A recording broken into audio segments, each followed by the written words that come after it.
தர்மேந்திர பிரதான் ராஜினாமா, சிஜேபி பட்டாளம் கொண்டாட்டம். இந்திய ஜென்சி இளைஞர்கள் போராட்டத்தின் எதிரொலியா மத்திய கல்வி அமைச்சர் தர்மேந்திர பிரதான் தன்னோட பதவியை ராஜினாமா செஞ்சிருக்கிறாரு. இதையடுத்து டெல்லியில சிஜேபி போராட்ட களத்துல இளைஞர்கள் கொண்டாட்டத்துல ஈடுபட்டாங்க. இது குறித்து சற்றே சுருக்கமாகவும் தெளிவாகவும் பார்ப்போம். நீட் தேர்வுல நடந்த வினாத்தாள் கசிவு முறைகேட்டை கண்டிச்சும் கல்வித்துறையில சீர்திருத்தங்கள் செய்ய வலியுறுத்தியும் டெல்லியில சிஜேபி எனப்படும் கரப்பான் பூச்சி ஜனதா கட்சி அமைப்பின் தலைமையில மாணவர்கள் தீவிர போராட்டத்தில் ஈடுபட்டு வராங்க. குறிப்பா மத்திய கல்வி அமைச்சர் தர்மேந்திர பிரதான் ராஜினாமா செய்யணுன்றது அவங்களோட முக்கிய வலியுறுத்தல். இந்த விவகாரம் தொடர்பா நாட்டின் பல்வேறு பகுதிகளிலும் மாணவர்கள் இளைஞர்கள் போராட்டத்தில் ஈடுபட்டிருக்காங்க. சிஜேபி பிரதிநிதிகளோட மத்திய அரசு தரப்புல பேச்சுவார்த்தை நடந்தது. இந்த நிலையில இந்த போராட்டத்தின் எதிரொலியா மத்திய கல்வி அமைச்சர் தர்மேந்திர பிரதான் தனது பதவியை சனிக்கிழமை ராஜினாமா செய்தார். இது தொடர்பாக அவர் வெளியிட்டிருக்க அறிக்கையில் மே 3ஆம் தேதி நடைபெற்ற நீட் யூஜி தேர்வுல முறைகேடுகள் கண்டறியப்பட்டது.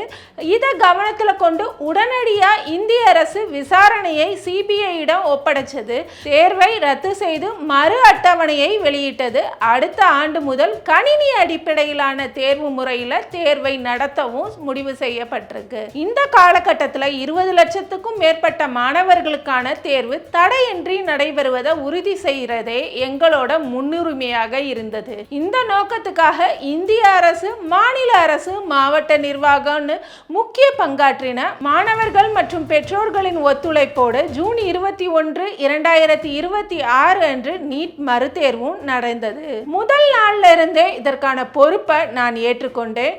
இதுல இருந்து நான் ஒருபோதும் பின்வாங்கல. எந்த ஒரு திறமையான மாணவரின் எதிர்காலமும் தேர்வு மாஃபியாவால பாதிக்கப்படக்கூடாதுன்னு, எந்த ஒரு மாணவருக்கும் அநீதி இழைக்கப்படுவதை அனுமதி இருந்தேன். ஜூலை 16 அன்று நீட் யூஜி தேர்வு முடிவுகள் வெளியானது. அது திருப்திகரமாகவே இருந்துச்சு.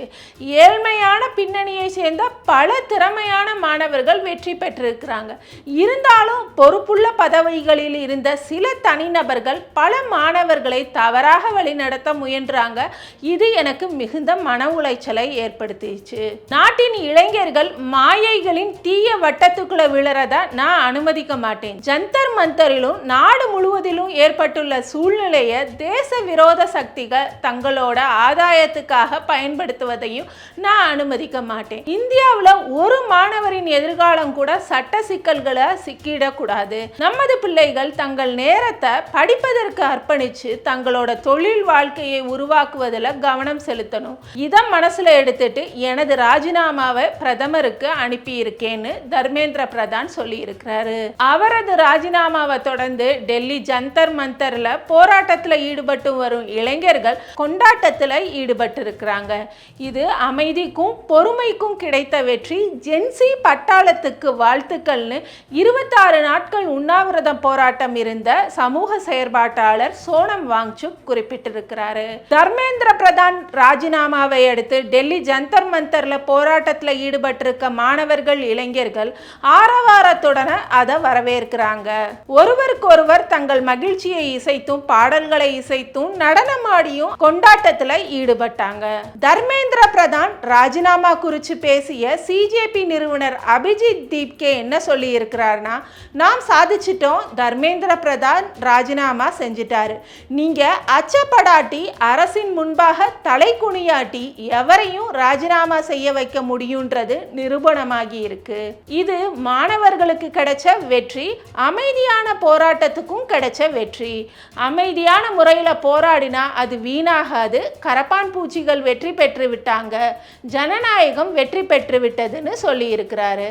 நாடு முழுவதுமே போராட்டத்தில் ஈடுபட்டு வந்த இளைஞர்கள் கொண்டாட்டத்தில் ஈடுபட்டிருக்கிறாங்க. இதனிடையே வினாத்தாள் கசிவு முறைகேட்டில் ஈடுபடுவோருக்கு அதிகபட்சமாக 10 ஆண்டு சிறை தண்டனையும் ரூபாய் 10 கோடி அபராதமும் விதிக்க வகை செய்கிற மசோதாவுக்கு பிரதமர் மோடி தலைமையிலான மத்திய அமைச்சரவை கூட்டத்தில் ஒப்புதல் அளிக்கப்பட்டிருப்பதும் இங்க கவனிக்கத்தக்கது.